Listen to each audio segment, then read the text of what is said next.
ఇప్పుడు పవన్ కళ్యాణ్ తూర్పుగోదావరి జిల్లాలో మకాం ఆయన తీసుకుంటున్న నిర్ణయాలు కానీ లేకపోతే ఆయన తీసుకోబోయే నిర్ణయాలు కానీ ఎంతో కొంత సైకిల్ శిబిరానికి కొద్దిగా షాక్గా అనిపించవచ్చా?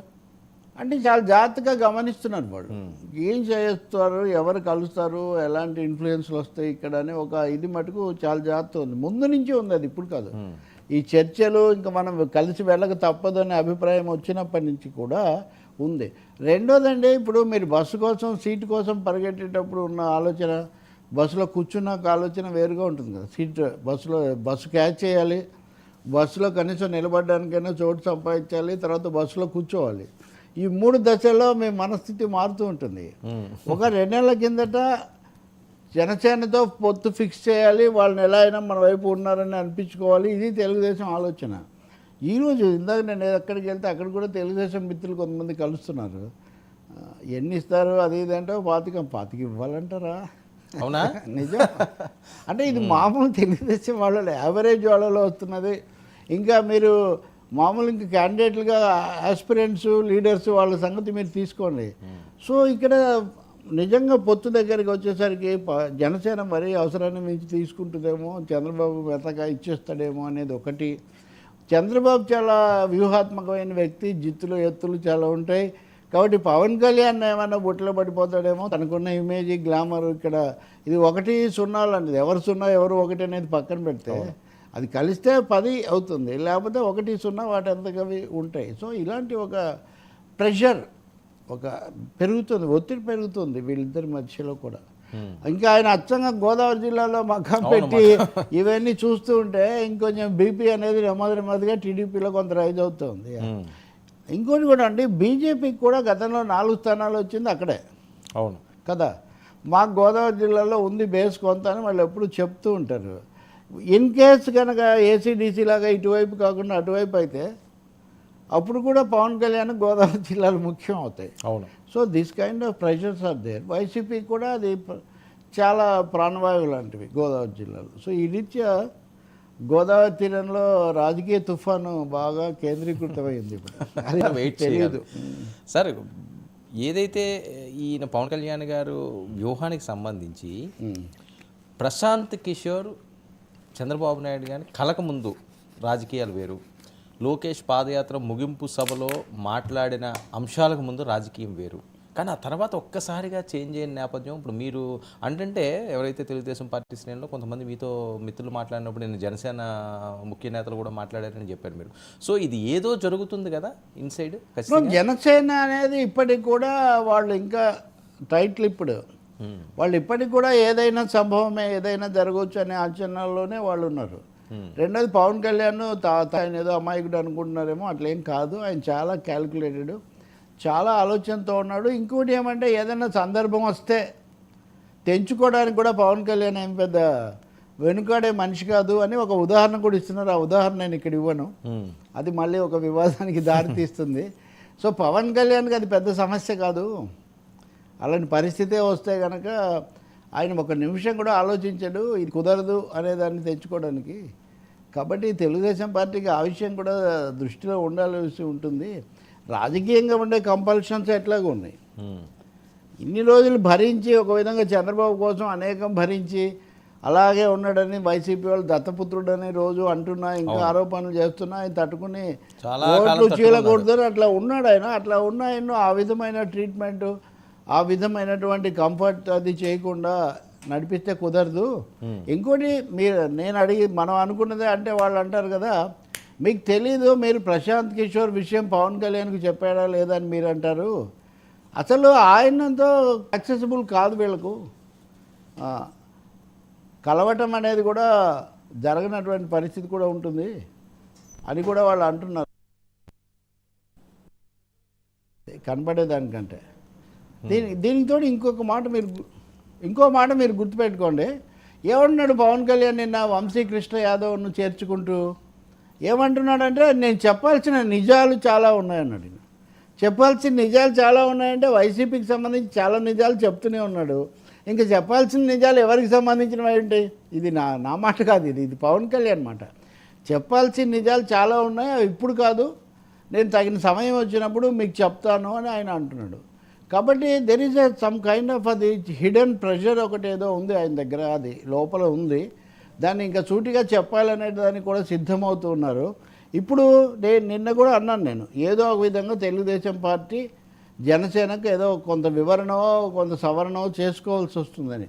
కానీ అదేం చేసుకోకుండా వాళ్ళ ప్రచారాలు వాళ్ళ నియోజకవర్గాలకు వాళ్ళు వెళ్ళిపోతూ ఉంటే ఇక్కడ ఏమై ఇగ్నోర్డ్, జనసేనను పవన్ కళ్యాణ్ను ఘోరంగా ఇగ్నోర్ చేస్తున్నారా అనేటటువంటి ఒక సందేహం కూడా ఇక్కడ కలుగుతూ ఉందన్నమాట. కాబట్టి ఇది చివరికి ఎలా పరిష్కారం అవుతుంది, ఎక్కడ మళ్ళీ ప్యాచప్ చేసుకుంటారు అన్నది కూడా అర్థం కానటువంటి అంశంగా ఉంది. అది పవన్ కళ్యాణ్ చేతిలోనే ఉంది ఇప్పుడు ఇనిషియేటివ్, ఇంకా అంతే. ఇంకో విధంగా దీని నుంచి మనం ఏమీ ఊహించలేము. రెండో సీట్ల సంఖ్య, వీటి గురించి కూడా సీట్ల సంఖ్య కూడా ఇప్పుడు నేను అన్నట్టుగా అంత నామినల్గా మమ్మల్ని ఇస్తే మేమెందుకు ఇవన్నీ కూడా భరించాలి అన్న ఆలోచన కూడా వస్తూ ఉంది. సో గట్టి క్యాండిడేట్లను తేల్చాలి, ఇంకా ప్రశ్నించడానికి వీలైనటువంటి క్యాండిడేట్లను సో విత్ ఆల్టర్నేటివ్స్తో సహా తీసుకొని వస్తే ఆ విధంగానే తెలుగుదేశాన్ని దారికి తీసుకురాగలం. అవసరమైతే స్నేహంగా స్మూత్గా జరిగిందా ఓకే, జరగకపోయినా సరే జనసేన అనేది నిలబడడానికి ఉండాలని. వాస్తవంగా మనం ఒక విషయం ఈరోజు విజయకాంత్ తమిళనాడు చనిపోయాడు కదా, ఆయన కెప్టెన్ అంటుండేవాళ్ళు. ఆయన 2005లో రాజకీయాల్లో ప్రవేశించి విజయాలు ఎప్పుడు లేకపోయినా అలా గట్టిగా నిలబడ్డాడు. ఒకసారి మటుకు ప్రతిపక్ష నాయకుడిగా ఉన్నాడు, జయలలితతో కలిసి పోటీ చేసి. తెలుగు వాళ్ళ మీద, బీసీ వర్గాలు అందరిని ఆకర్షించే రాజకీయాలు, వీటి మీద చాలా ప్రభావం అయింది. పవన్ కళ్యాణ్ ఆయనకు ఈరోజు ఇవి జోహార్లు అర్పిస్తూ, నేను చెన్నైలో ఉన్నప్పుడే ఈయన ప్రభావం చూశాను, ఈయన చాలా ఆరాధిస్తుండేవాళ్ళు, ఇవన్నీ చెప్తూ పరాజయాలు వచ్చినా కానీ ఏమీ కుంగిపోకుండా గట్టిగా నిలదొక్కుని తనదైనటువంటి ముద్ర వేశాడు ఆయన అని చెప్తున్నాడు. అంటే పవన్ ఎప్పుడు నొక్కి చెప్పే ఒక విషయం ఏమంటే, చిన్న చిన్న పరిణామాలు, గెలుపులు, ఓటములు, వీటన్నిటితో నేను ఏదో షేక్ అయిపోతున్నాను అనుకోకండి, నాకు అన్నీ ఉన్నా నేను రాజకీయాల్లోకి వచ్చి నేను నా దీని ప్రకారం నేను పనిచేయాలనుకున్నాను. కానీ నన్ను ఎవరైనా కానీ టేకన్ ఫర్ గ్రాంటెడ్గా తీసుకుంటే ఎక్కడికి పోతాడు అంటే, ఇంకా గదిలోకి వచ్చిన కుందేలు ఎక్కడికి పోలేదు అన్నట్టుగా వ్యవహరిస్తే దానికి తగినది వాళ్ళు అనుభవిస్తారు అన్నట్టుగా. సో ఒక హిడెన్ ప్రెషర్, ఒక అజ్ఞాతమైన ఒత్తిడి అయితే జనసేన తెలుగుదేశం మధ్యలో ఉంది. దీన్ని ఎక్స్ప్లాయిట్ చేద్దాం, ఏమవుతుందో చూద్దామని బీజేపీ పొంచి కూర్చుంది.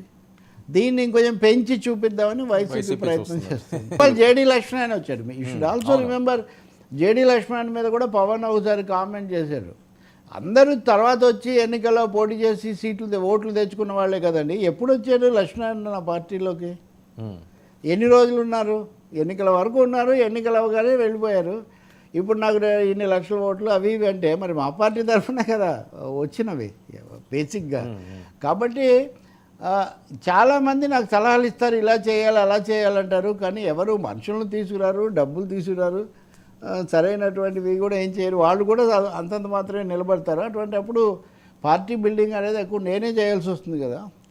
ఇంకొకరిని అందుకే ఎవరిని రానివ్వని కూడా, ఎందుకంటే కొంచెం చేసి మొత్తం పార్టీ మీద శాసిస్తామంటే అది నేను ఒప్పుకునే పరిస్థితి ఉండదని ఆయన అంటూ ఉంటారు. చూడాలి ఇప్పుడు ఇంకా మనం మరి చంద్రబాబు నాయుడు ట్యాక్ట్ఫుల్గా మళ్ళీ ఎలా దీన్ని రివైవ్ చేస్తాడు. ఇట్ ఈజ్ నో డైలాగ్, మీరు చూడొచ్చు అది. అవును, ఈ సమయంలో ఆ రెండు పార్టీల మధ్య ఒక ఓపెన్ డైలాగ్ అయితే ఏమీ నడవట్లేదు.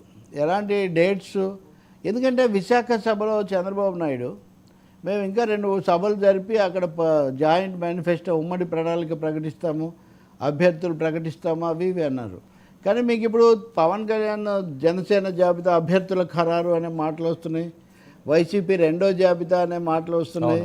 కానీ తెలుగుదేశం క్యాంపు నుంచి మీకు ఏం రావట్లేదు. వై? ఏమై ఉండొచ్చు అంటారు? అదే అంటే లాస్ట్ మినిట్లో చెప్దామన్నా, ముందు నుంచి చెప్తే ఏమైనా జంప్ అయిపోతారని ఆ సమస్య కూడా ఉంది. ఒకటేమో చాలా సమృద్ధిగా సమర్థులైన అభ్యర్థులు ఉన్నారు, ఎక్కడ చూస్తే అక్కడ మనకేం ఇంకా నల్లేరు మీద బండి అనే పరిస్థితి లేదు. బలమైన అభ్యర్థులు, తర్వాత విభేదాలు రాకుండా ఉండేవాళ్ళు, ఇలా చూసుకోవాల్సిన సమస్య ఒకటి ఉంది. క్యాస్ట్ ఈక్వేషన్స్, రీజనల్ ఈక్వేషన్స్ ఇవి చేసుకోవాల్సిందే ఉంది. మూడోది పవన్ కళ్యాణ్తో పొత్తులు, ఆయనకి ఏ సీట్లు ఇవ్వాలి, వీలైనంత తగ్గించి ఎవరిని నిలబెట్టాలి అక్కడ. పైగా చంద్రబాబుకి ఒక అలవాటు ఉంది, ఎవరితో పొత్తు పెట్టుకున్నా మీ అభ్యర్థి ఎవరు, వాళ్ళైతే గెలుస్తారు, వీళ్ళైతే గెలుస్తారు అని మిత్రపక్షాలకు కూడా ఆయన చెప్పి కొంచెం వాళ్ళను సూచనలు చేసి దారికి తెచ్చుకోవడానికి, ఇలా తను అనుకున్నది చేయడానికి. కుదరకపోతే ఇప్పుడు బీజేపీ వాళ్ళు ఉన్నారు, ఉదాహరణకు అక్కడ విజయవాడలో నిలబెట్టిన అభ్యర్థి మా పార్టీ, కానీ ఆయన వాస్తవానికి చంద్రబాబు అభిమాని అని వాళ్ళు ఎప్పుడు చెప్తూనే ఉండేవాళ్ళు. ఇప్పుడు బీజేపీలో ఉన్నారు ముగ్గురు వీళ్ళంతా రాజ్యసభ సభ్యులు, వాళ్ళు ఇప్పటికీ they are more identified as Chandrababu camp followers కదా. సో ఇవన్నీ ఉన్నాయి. లోకేష్ గారు ఈయన్ని మన పీకేని తీసుకొచ్చిన ఫ్లైట్ కూడా సీఎం రమేష్ సీఎం రమేష్ అది బీజేపీలో చేరిన తెలుగుదేశం ఆయన ఫ్లైట్. మరి ఆయన ఆ విమానం బీజేపీ మార్గంలో ప్రయాణిస్తుందా లేకపోతే ఎవరి మార్గంలో ప్రయాణిస్తుంది చెప్పండి. కాబట్టి ఇవన్నీ ఉన్నాయి. సో బీజేపీ అందామంటే పవన్ కళ్యాణ్ నేరుగా ఎన్డీఏలో భాగస్వామిగా వాళ్ళతో ఉన్నాడు. నాతో వాళ్ళు అదే అంటారు, ఎన్డీఏ ఆయన రోడ్ మ్యాప్ ఇవ్వట్లేదని అన్నారు పవన్ కళ్యాణ్. అంటే బీజేపీ వాళ్ళు అన్నారంటే రోడ్ మ్యాప్ తీసుకొని పోతే ముందు ఆయన మ్యాప్ మాకు తెలియాలి కదా. ఆయన అందుబాటుగా వినడము, మాకు సమయం కేటాయించడం, ఇవే చాలా అరుదైన విషయాలు. ఇందుకేదో మమ్మల్ని కాదు బ్లేమ్ చేయాల్సింది. అంటే ఇప్పుడు సార్ అంటే ఆయన స్టైల్ ఆఫ్ ఫంక్షన్ అంటే 20 నుంచి 25 స్థానాలు అని చాలామంది మాట్లాడే పరిస్థితి. సో మీకు కూడా చాలామంది 20 నుంచి 25 కాదు 30-35 ఉన్నారు నాతో. ఓకే 30-35 అన్నప్పుడు ఒక ఉభయ గోదావరి జిల్లాల్లోనే వీళ్ళు 50% వీళ్ళు అడిగితే ఆల్మోస్ట్ ఒక 20 సీట్లు అక్కడే ఇవ్వాల్సిన అవసరం ఉంది. అందుకే నేను చెప్తున్నాను కదా, వేరే ప్రాంతాలకు పెద్దగా ఉండదు. మెజారిటీ సీట్స్ మాకు ఇవ్వాలి అన్నది అక్కడ ఆయన అభిప్రాయం. దాదాపు కొన్ని మీరేదో రిప్రజెంటేషన్ కోసం కొన్ని తీసుకోండి, కానీ దానికి తెలుగుదేశం కూడా అంగీకరించే పరిస్థితి ఉండదు. వాళ్ళకు కూడా బలమైన నాయకులు, క్యాడర్ ఉన్నారు, సిద్ధాంతకర్తలు ఉన్నారు, వాళ్ళకి అక్కడ చాలా. సార్ ఒకవేళ అదే జరిగితే మెజారిటీ సీట్స్ తూర్పుగోదావరి, వెస్ట్ గోదావరి జిల్లాలో లేకపోతే ఉత్తరాంధ్ర ప్రాంతంలో కానీ జనసేనకి ఇచ్చేలా ఉంటే అది వర్కౌట్ అవుతుందా? ఇవన్నీ ఒక సమస్య నుంచి ఇంకో సమస్యకు తెలుగుదేశం క్యాడర్ కానీ లీడర్స్ కానీ ఈ ఓట్ ట్రాన్స్ఫర్ జరగాలి. మీరు పవన్ కళ్యాణ్ నోట ఈ మధ్య తరచూ ఓట్ ట్రాన్స్ఫర్ అనేది వింటున్నారు కదా. ఓట్ ట్రాన్స్ఫర్, ఓట్ల బదలాయింపు జరపడం గురించి ఆయన చర్చిస్తున్నారు, దాని గురించి ఆయన మాట్లాడుతున్నారని. తెలుగుదేశం పార్టీ ఇప్పుడు వీళ్ళు మొన్న కాంగ్రెస్కు కమ్యూనిస్టులకు పొత్తు జరిగినప్పుడు కాంగ్రెస్ మీకు సీట్లు ఇస్తాం కానీ మా ఓట్లు మీకు పడవు, మీ వాళ్ళైతే సిద్ధాంతబద్ధంగా మాకు ఓట్లు వేస్తారు, మావి బదిలీ కావు అన్నది బీఆర్ఎస్ కానీ కాంగ్రెస్ కానీ చర్చలో చేసిన ఒక ప్రధానమైన వాదన. తెలుగుదేశం పార్టీ కూడా అలాంటి వాదనలు చేస్తుంటుంది. నీకంటే అభిమానులు ఉన్నారు, వాళ్ళు నువ్వు చెప్పి పార్టీ వేరు, మా నాయకులు అంతా ఎట్లెట్లో నానా రకాలు, కాబట్టి ఓట్ ట్రాన్స్ఫర్ అనేది అది సులభంగా జరగదు అని అంటారు. కానీ చర్చలు వీడికి సిద్ధం అంటే వేరే ప్రత్యామ్నాయం లేదు కదా.